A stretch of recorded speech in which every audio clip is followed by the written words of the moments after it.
This episode begins with the boss of a gang group called Titan taking his little daughter to school. As soon as his daughter spots her friends, she says goodbye to him. The gang boss sees his assistant standing close by and reminds him what he told him about his family time, but the assistant tells the boss that he is here because they have a problem.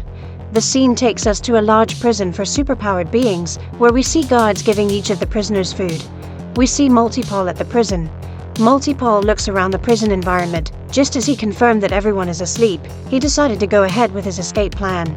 He multiplies himself to about 100 duplicates, and hangs his original body in the ceiling.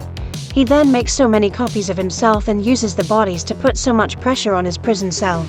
This is a very disturbing scene indeed, but his plans worked as Multipole was finally able to open his prison cell. The prison guard sees this and tries to stop him, but he multiplies himself into many copies to fight each prison guard.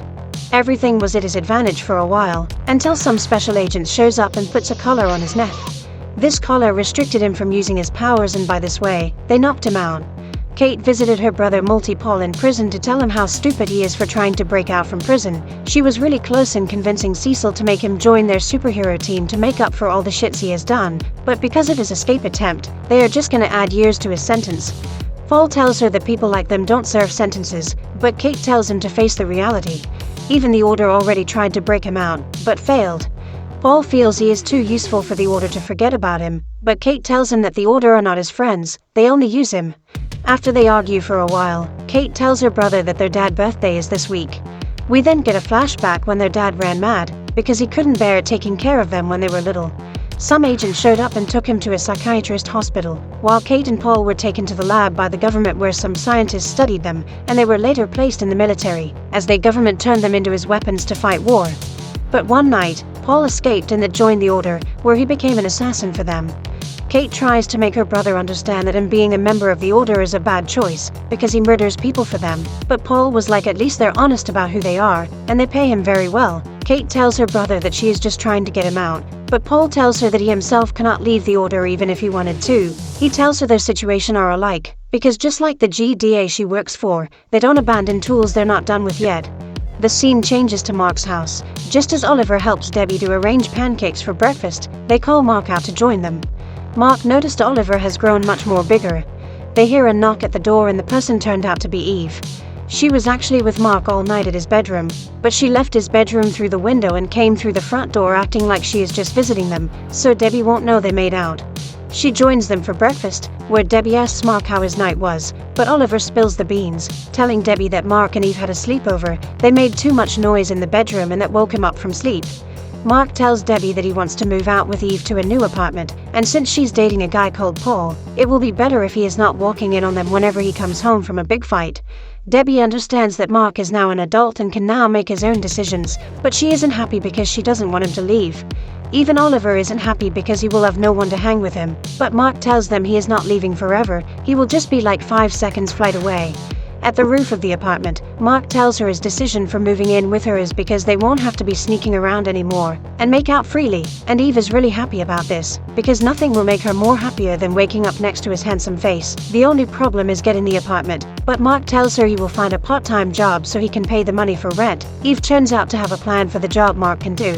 Eve fakes her identity as the owner of the private security firm, and meets with the prison director to help her solve the problems her prison faces, because in the past year, her prison had 5 riots, 3 escapes, and too many attempted breakouts to count. Eve tells the director that she has a superhero who is available and ready to handle all supervillain problems in the prison, just an emergency call, and he will be at the prison in seconds, but gives the director a fee she will be paying.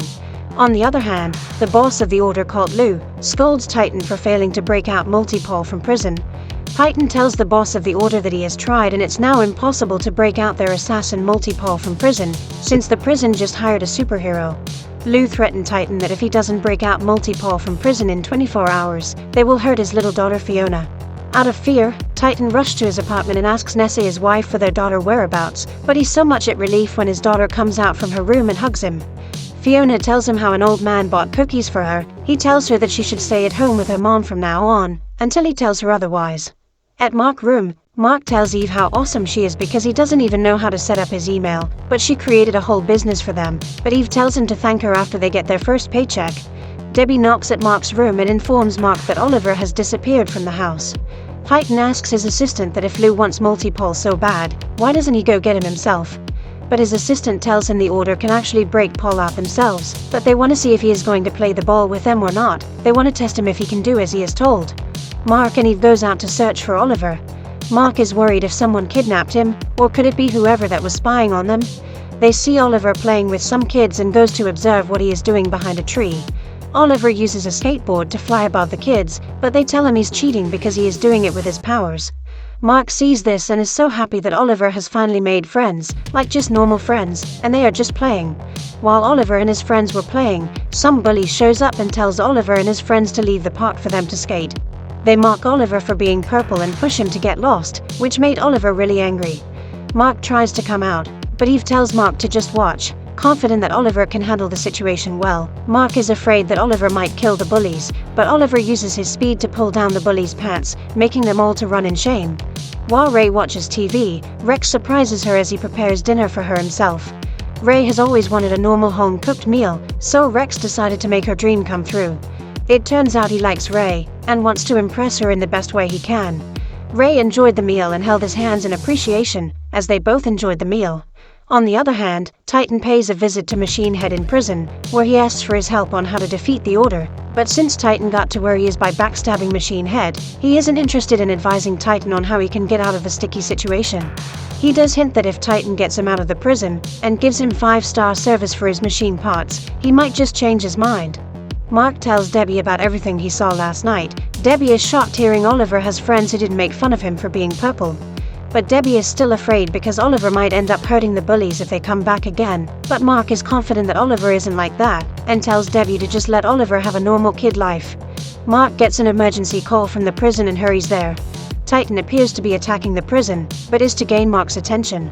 Mark is angry with him for abandoning him to die before, but Titan tells him that he risked his life coming here because a lot of people's lives are in danger. Titan tells Mark all about Lou, the leader of the Order, who can turn into a dragon. He tells Mark what Lou plans to do if Multipole isn't released or broken out of the facility, and he warns Mark that the state of the neighborhood will go down the gutter if Lou replaces Titan. If Multipole is freed, Lou will let Titan keep his post, Titan's family and the neighborhood will be left unharmed, and then Mark can deal with the Order later. Of course, Mark isn't okay with this deal, and he tries to arrest Titan, but he gives Mark the slip and escapes. Mark feels bad for not helping Titan, but Eve assures that he did the right thing, because Titan is a bad person and working with him will only bring him down to his level. Just after the deadline was over, Lou shows up to deal with Titan who failed to break Multipole out from prison. He asks Isotope, his assistant, to mile them up, but it turns out Isotope now works for the Order, because he feels it's safer for him to side with a higher power. In order to deal with Titan, Lou transforms into a very terrifying dragon and tries to kill Titan. You fucking dragon!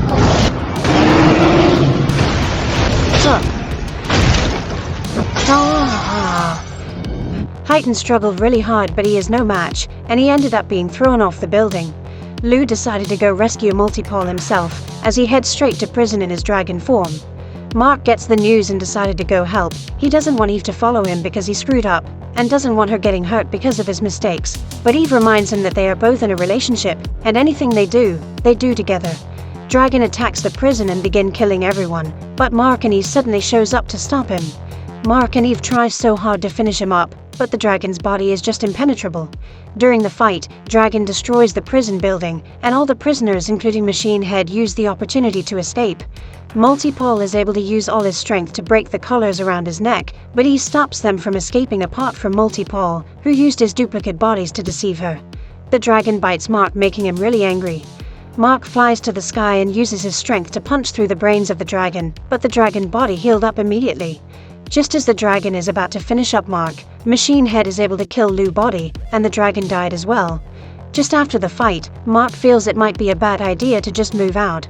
With Oliver sneaking out, it doesn't feel right to just leave his mom to look after Oliver all by herself.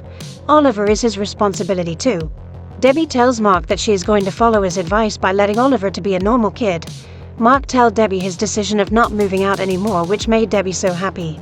To Mark, it feels like he is rushing a lot of things, and it really feels nice to live with his mom and little brother. This episode ends with Machine Head becoming the new leader of the Order.